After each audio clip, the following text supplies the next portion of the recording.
ఆదియోగి అనంతయోగి అయిన పరమేశ్వరుడి మెడలో ఉండే నాగసర్పమైన పురాతన సర్పం వాసుకి గురించి మీరు వినే ఉంటారు. వాసుకిని హిందూ పురాణాలలో నాగుల రాజుగా, శివుని మెడ చుట్టుకొని ఉండే పాముగా వర్ణిస్తారు. క్షీరసాగర మథనంలో వాసుకిని మందర పర్వతానికి తాడుగా ఉపయోగించారు. ఆ సమయంలో వాసుకి శరీరానికి గాయాలు అయ్యి తీవ్రమైన రక్తస్రావంతో మరణిస్తాడు. దీంతో వాసుకి భక్తికి ముగ్ధుడైన శివుడు వాసుకిని నాగలోకానికి రాజుగా చేసి శివుని మెడలో ఆభరణంగా చుట్టుకునే వరమిచ్చాడని పురాణాలు చెబుతాయి. అంతేకాదు, శివుడు ఒకే బాణంతో రాక్షసుల 3 తలలను నాశనం చేసే సమయంలో వాసుకి శివుని విల్లుకు తీగలా మారింది. అంతటి పవర్ఫుల్ నాగసర్పమైన వాసుకి అవశేషాలు ఇండియాలోనే ఉన్నాయా? గుజరాతులోని కచ్ దగ్గర దొరికిన భారీ నాగసర్పం అస్థికలు శివుడి మెడలో ఉండే పాము వాసుకీవేనా? Indian Institute of Technology Roorkee పరిశోధన బృందం ఏం కనిపెట్టిందో తెలుసుకుందాం. చాలా సంవత్సరాలుగా ప్రపంచంలోని అతిపెద్ద పాము ఏది అంటే టైటానోబోవా అని అందరూ అనుకున్నారు. కాని 2005లో గుజరాత్లోని కచ్లో ఉన్న పంథారో బొగ్గు గనిలో తవ్వకాలు జరిగినప్పుడు బయటపడింది.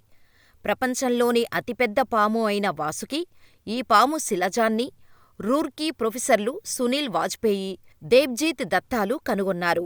ఎప్పటిలాగానే ఒకరోజు గుజరాత్లోని మైనింగ్ ఫీల్డ్లో కార్మికులు పనిచేస్తుండగా వారికి ఒక పెద్ద ఎముకలాంటి వస్తువు కనిపించింది. దాన్ని చూసి పొడవాటి రాయి అనుకున్నారు. దాన్ని బయటకు తీసేందుకు తవ్వకం మొదలుపెట్టారు. ఇలా తవ్విన తర్వాత ఒక పెద్ద ఎముక బయటపడింది. అక్కడే తవ్వుతున్న కొద్దీ మరికొన్ని ఎముకలు బయటపడుతూ వచ్చాయి. ఇలా మొత్తం 27 ఎముకలు బయటపడ్డాయి. ఆ ఎముకలన్నీ ఒకేలా ఉన్నాయి. ఈ విషయం తెలుసుకున్న Indian Institute of Technology Roorkee పరిశోధకుల బృందం 2005లో 27 శిలాజాలు ఏదో జీవి వెన్నుపూసలుగా గుర్తించి అధ్యయనం చేయటం మొదలుపెట్టారు. మొదట్లో వాటిని మొసలి వంటి సరీసృపాల శిలాజాలు అనుకున్నారు. కొన్ని రోజులకు పురాతన గ్రంథాల్లో చెప్పబడిన లెవియాతన్ అని అనుమానించారు. అయితే పురాణాల్లో చెప్పినంత క్రూరంగా ఆ జీవి లేదు. దీంతో లోతైన విశ్లేషణ చెయ్యగా అవి పాముకు చెందినవని నిర్ధారించారు. వెన్నుపూస ఆకారం, నిర్మాణం మందపాటి స్తూపాకార శరీరాన్ని కలిగి ఉందని చూపించింది. పూర్తి అస్థిపంజరం కనుగొని ఆ పాము పరిమాణ అంచనాలు వేశారు.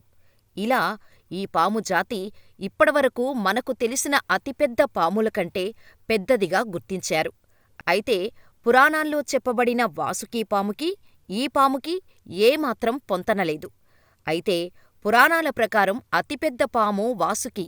అందుకే పరిశోధకులు కనుగొన్న పాముకి శివుడి కంఠాభరణ సర్పమైన వాసుకీ పేరుమీదుగా వాసుకీ ఇండికస్ అని పేరు పెట్టారు.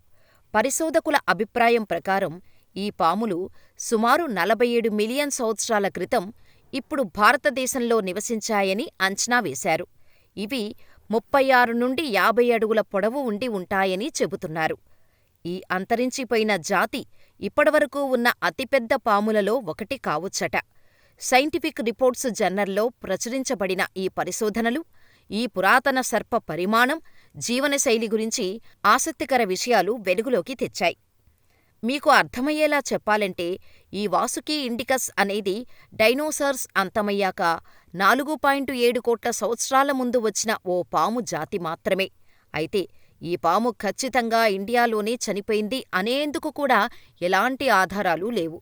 ఎందుకంటే 4.7 మిలియన్ సంవత్సరాల ముందు గుజరాత్ లేదు. అసలు ఇండియా షేపు కూడా ఇప్పుడు ఉన్నట్టు ఉండేది కాదు. ఈ పాము అవశేషాలు దొరికిన ఎర్త్ ప్లేట్ ఆఫ్రికా నుంచి ప్రయాణిస్తూ వచ్చి ఇండియాలో కలిసింది. ఆఫ్రికాలో 4 కోట్ల ఏళ్ల ముందు ఉన్న పరిస్థితిని బట్టి చూస్తే ఇలాంటి పాములు అక్కడ బతకటం సహజమే. అప్పుడే కాదు, ఇప్పుడు కూడా ఇక్కడ భారీ పాములు ఉన్నాయి. సో ఈ పాము ఇండియాలో చనిపోలేదు. చనిపోయిన తర్వాత ఆ భూభాగం ఇండియాలో కలిసింది. కాబట్టి ఎలా చూసినా గుజరాత్లో దొరికిన ఈ వాసుకీ ఇండికస్కు శివుడి మెడలో ఉన్న వాసుకీకి నీళ్లల్లో సముద్రంలో ఉందని చెబుతున్న లివియాతన్కు ఎలాంటి సంబంధం లేదు. ఈ వాసుకీ ఇండికస్ 50 అడుగులు అంటే 15 మీటర్ల పొడవుతో టన్నుకు పైగా బరువుతో ఉంటుందని సైంటిస్టుల అంచనా. సుమారు 4.7 కోట్ల ఏళ్ల కింద ఈ సర్పం జీవించిందని తేల్చారు. దీని భారీతనం కారణంగా మెల్లగా కదులుతూ దానికి చిక్కిన జంతువులను గట్టిగా చుట్టేసి అనకొండలా తినేసేదట. అయితే భూమిపై అంతరించిపోయిన వాటిల్లో ఇప్పటివరకు కొలంబియాలో గుర్తించిన టైటానోబోవా అతిపెద్ద పాముగా చెబుతారు. వాసుకి ఇండికస్ దాన్ని మించి ఉంది. టైటానోబోవా 42.7 అడుగులు అంటే 13 మీటర్ల పొడవుతో 1100 కిలోలకు పైగా బరువుతో ఉండి చేపలు, తాబేళ్లు, మొసళ్ళు, వేల్స్ని తినేదని అంచనా. ఇప్పుడు టిటానోబోవా కంటే వాసుకి ఇండికస్ పెద్దదిగా ఉండటం పరిశోధకులు ఆశ్చర్యపోతున్నారు. అయితే ఆ కాలంలో పాములు ఎందుకు ఇంత భారీ ఆకారంలో ఉన్నాయంటే అప్పటి వేడి వాతావరణం, అందుబాటులో ఉన్న ఆహారం, శత్రుజీవులు లేకపోవటం లాంటి కారణాల వల్ల వాసుకి ఇండికస్ అంత భారీగా ఎదిగి ఉంటుందని భావిస్తున్నారు. ఇది అనకొండ తరహాలోనే నీటిలో కంటే నేలమీదే ఎక్కువగా జీవించి ఉండటానికి అవకాశం ఉంటుందని భావిస్తున్నారు. అయితే ఈ విషయంలో భిన్నాభిప్రాయాలు కూడా ఉన్నాయి.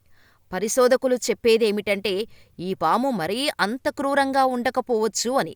ఆనాటి ఉష్ణోగ్రతల వల్లే పాముకు అంత భారీ శరీర నిర్మాణం ఉండి ఉండవచ్చని అభిప్రాయపడుతున్నారు. ఇప్పటివరకు ఉన్న శిలాజాల అధ్యయనం ప్రకారం ఇదే అత్యంత పొడవైన పాము. దీనిపై ఇంకా పరిశోధనలు కొనసాగుతున్నాయి.